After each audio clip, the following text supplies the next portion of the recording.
उपवास कर रहे छात्रों के समर्थन में कैफेटेरिया दोपहर के भोजन के पहले हिस्से में बिना खाने की जगह रहेगा। ये वैसा है जैसे आपको स्विमिंग पूल न जाने को कहा जाए क्योंकि आज समूह गैर तैराकी का अभ्यास कर रहा है। द्वितीय विश्व युद्ध के दौरान हमने कितनी बार कहा कि ज्यादातर जर्मन अच्छे लोग हैं। इसका कोई मतलब नहीं है। वे अच्छे लोग कोई मायने नहीं रखते। एक अच्छे मुस्लिम और बुरे मुस्लिम की परिभाषा क्या है? मैं वास्तव में चाहता हूं कि ये लोग मुझे बताएं। अच्छे और बुरे मुस्लिम की परिभाषा क्या है? मैं आपको बताऊंगा। ठीक है दोस्तों, किस बिंदु पर हम आखिरकार ये कहेंगे कि रुको एक सेकंड, मुझे लगता है कि हम बहुत आगे बढ़ गए हैं। किस बिंदु पर हमारी सरकारें, हमारे संस्थान और हम एक समाज के रूप में कहेंगे रुको एक पल, तुम क्या कर रहे हो? हमने इसके लिए सहमति नहीं दी थी।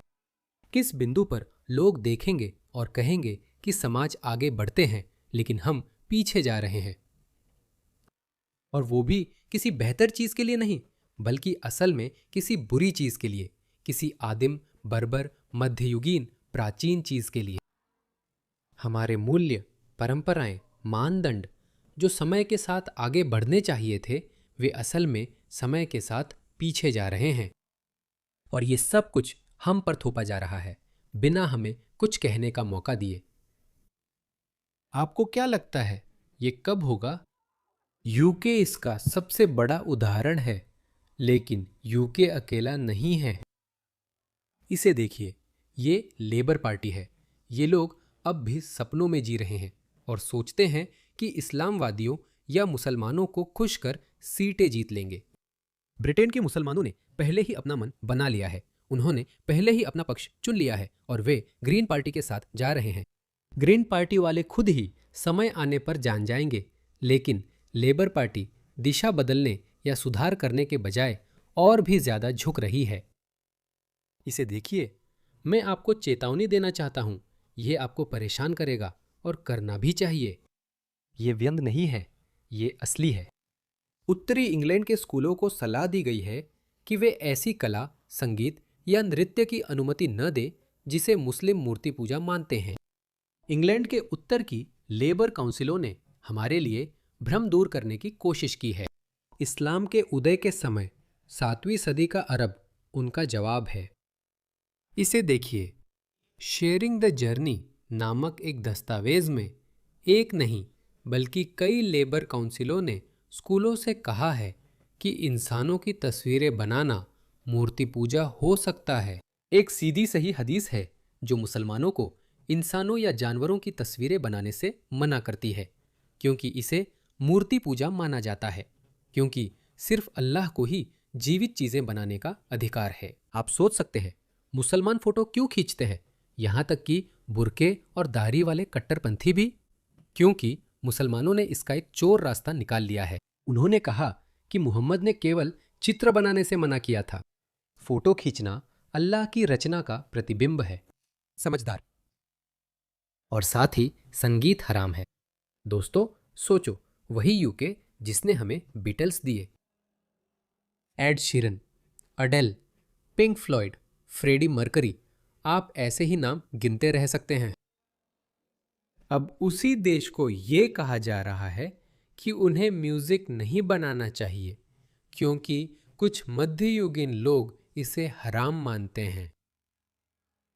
हम आपको चेतावनी देने की कोशिश करते हैं। इस वीडियो को देखिए। विद्दू, एक शानदार पूर्व मुस्लिम कॉमेडियन, ने ये गाना शायद 7 या 8 साल पहले बनाया था। मैं गाने का लिंक डिस्क्रिप्शन में दूंगा। हम आपको चेतावनी देने की कोशिश करते हैं, ये आने वाला है। और पता है, ये रुकने वाला नहीं है। ये तो और भी बुरा होने वाला है। मैं आपसे एक सवाल पूछता हूं। 5 साल पहले मुझे भी ये ऐसा लग सकता था कि नहीं, ऐसा नहीं होगा। इसे देखिए, ये उत्तरी इंग्लैंड और बर्मिंघम में हो रहा है। ये ब्रिटिश इमाम व्यभिचारी महिलाओं को पत्थर मारने के तरीके की स्टेप बाय स्टेप जानकारी दे रहे हैं कि उसे सजा दी जाती है और उसे पत्थर मार मार कर मौत के घाट उतार दिया जाता है। और शरिया के अनुसार फिर से जब बात महिलाओं की आती है, दे मस्ट बी, जमीन में एक गड्ढा खोदा जाना चाहिए और उसे उसके शरीर के आधे हिस्से तक ढक दिया जाना चाहिए ताकि उसकी सतर दिखाई न दे। तो वह कह रहा है कि आपको एक गड्ढा खोदना चाहिए और व्यभिचारिणी महिला को उसकी कमर तक उस गड्ढे में डालना चाहिए और फिर उसे पत्थर मार मार कर मार देना चाहिए। यह बर्मिंघम में बताया जा रहा है, निजी तौर पर नहीं। ये प्रसारित किया जा रहा है। मेरा आपसे सवाल है, आपको कब लगता है कि इंग्लैंड में पहली बार किसी व्यभिचारी महिला या पुरुष को पत्थर मारकर सजा दी जाएगी? मुझे लगता है कि यह बर्मिंघम या शायद ब्रैडफोर्ड में होगा। बर्मिंघम या ब्रैडफोर्ड।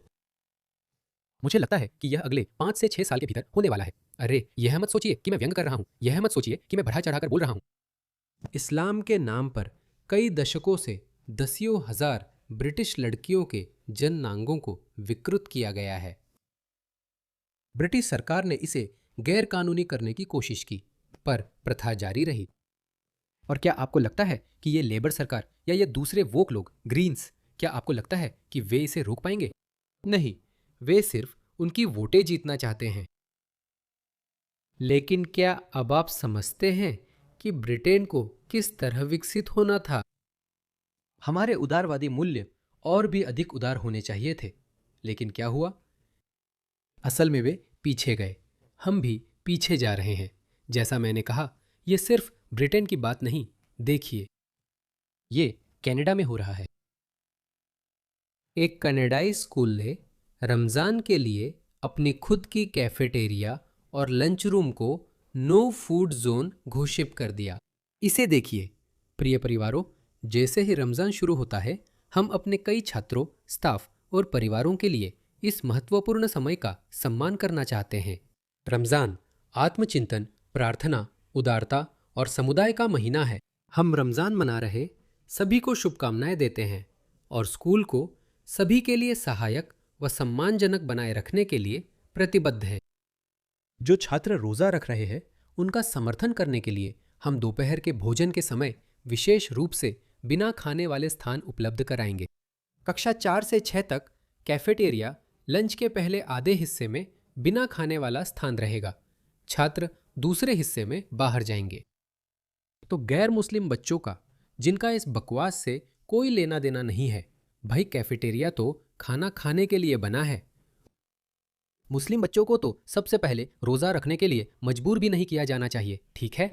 अगर उनके मंदबुद्धि माता पिता रोज़ा रखने को मजबूर कर रहे हैं, तो उन्हें कैफेटेरिया से दूर रहना चाहिए। ये तो ऐसा है जैसे कोई कहे कि तुम्हें स्विमिंग पूल नहीं जाना चाहिए, क्योंकि आज कुछ लोग तैराकी नहीं करने का अभ्यास कर रहे हैं। इसमें क्या तुक बनती है? अगर तैरने का मन नहीं है तो पूल मत जाओ। अगर तुम्हें खाना नहीं है तो कैफेटेरिया मत जाओ। लेकिन अब हमारे पास ये बैंगनी बालों वाले, नाक में रिंग पहनने वाले वॉकेस्टानी बेवकूफ़ हैं जो धिम्मी बनना चाहते हैं। इन्हें इसमें अजीब सा शौक है। मुझे लगता है कि ये गुलाम बनना चाहते हैं। ये अजीब सनक है भाई, मैं बता रहा हूँ, ये सनक है। तार्किक रूप से मुझे इसमें बिल्कुल भी कोई मतलब नहीं समझ आता। तुम्हें गुस्सा होकर इसका विरोध करना चाहिए। 7वीं से 9वीं कक्षा के लिए लंच रूम में लंच टाइम में खाना नहीं खा सकते। लंच रूम, कैफेटेरिया, जो जगह खाने के लिए बनाई गई है, वहां अब तुम खा नहीं सकते, क्योंकि तुम्हें एक खास संस्कृति को खुश करना है। मैं तुम लोगों से कह रहा हूं, लिफ्ट वाले सही दिशा और काम नहीं कर पाएंगे। वो बस ऐसा नहीं करेंगे। मुझे पता है कि ये समूह लगातार घटती हुई अल्पसंख्या है। मुझे नहीं लगता लेफ्ट अब चुनाव जीत पाएंगे, पर शायद जीत भी सकते हैं। ग्रेन्स अब यूके की दूसरी सबसे बड़ी पार्टी है। लेबर और टोरीज खत्म हो गए हैं। कैमी बेडेनॉक ने हाउस ऑफ कॉमन्स में भाषण देकर फिर कहा, मुस्लिमों को खुश करो। उन्होंने कहा, ज्यादातर मुस्लिम अच्छे हैं। हमें यह जानने की जरूरत नहीं। द्वितीय विश्व युद्ध में क्या हमने कहा कि ज्यादातर जर्मन अच्छे हैं? इसका कोई अर्थ नहीं। अच्छे लोग मायने नहीं रखते। अच्छे या बुरे, मुस्लिम की परिभाषा क्या है? मैं सच में चाहता हूं कि ये लोग मुझे बताएं, एक अच्छे और बुरे मुस्लिम की परिभाषा क्या है? मैं आपको बताता हूं। अगर कोई मुस्लिम मुझसे कहता है कि मुझे रमज़ान के महीने में खाना नहीं खाना चाहिए, तो वो बुरा मुस्लिम है, क्योंकि वो मेरी व्यक्तिगत स्वतंत्रता में दखल दे रहा है। ये वामपंथी वोक राजनेता उन्हीं का साथ दे रहे हैं। अच्छे और बुरे की सबकी अपनी परिभाषा है। मैं इन घटिया सरकारों से परेशान हूँ। वे बार बार अच्छा या बुरा मुस्लिम कहते हैं पर समझाते नहीं। वे नहीं बताते कि अच्छा या बुरा मुस्लिम कौन है। सच कब बताएंगे? तो मैंने उन लोगों से उम्मीद छोड़ दी है और मुझे लगता है कि तुम्हें भी उन लोगों से उम्मीद छोड़ देनी चाहिए। ये लोग कभी खुद को सुधारने वाले नहीं हैं। अब हमें बैलेट पेपर से मामला संभालना होगा। ऑस्ट्रेलिया में वन नेशन को वोट दे। यूके में रिस्टोर ब्रिटेन को वोट दे। मुझे पता है रिस्टोर और रिफॉर्म को चीजें सुलझानी होंगी। हालांकि नाइजेल फराज और रूपर्ट लो एक दूसरे से नफरत करते हैं, लेकिन उन्हें चीजें सुलझानी होंगी। अब भी 3 साल है, हमारे पास समय है। मुझे पता है मेरी ऑडियंस छोटी है, ये समुंदर में एक बूंद जैसी है, लेकिन आप लोग इन विचारों को अपने परिवार और दोस्तों तक पहुंचा सकते हैं और ये बातें उन्हें दिखा सकते हैं। क्या आपके पूर्वजों ने नाजियों से लड़कर इसी के लिए जान दी थी? आपने ऐसी विचारधारा अपनाई है जो नाजियों से भी बुरी है, जबकि नाजी बहुत बुरे थे। ये उससे भी बुरा होने वाला है, क्योंकि इस्लाम किसी को नहीं बख्शता। व्यक्तिगत मुसलमानों, अच्छे मुसलमान, बुरे मुसलमान की बात छोड़िए, यह अप्रासंगिक है। बहुत से अच्छे जर्मन भी थे, हमें परवाह नहीं। बात विचारधारा की है। कौन सी विचारधारा इन लोगों को चला रही है?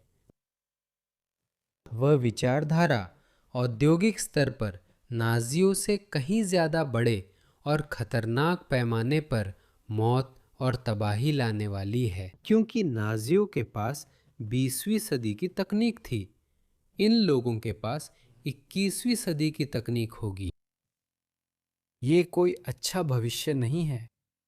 संगीत पर प्रतिबंध लगा दिया जाएगा, महिलाओं के बाहर जाने पर प्रतिबंध लगा दिया जाएगा, महिलाओं की शिक्षा पर प्रतिबंध लगा दिया जाएगा, गुलामी को फिर से लाया जाएगा, नस्लवाद बहुत बढ़ जाएगा। वैसे ये गोरे लोगों के खिलाफ होगा। जानवरों को हलाल के लिए खुले आम प्रताड़ित किया जाएगा। अगर हम अभी आवाज नहीं उठाएंगे तो हमारा भविष्य खो जाएगा।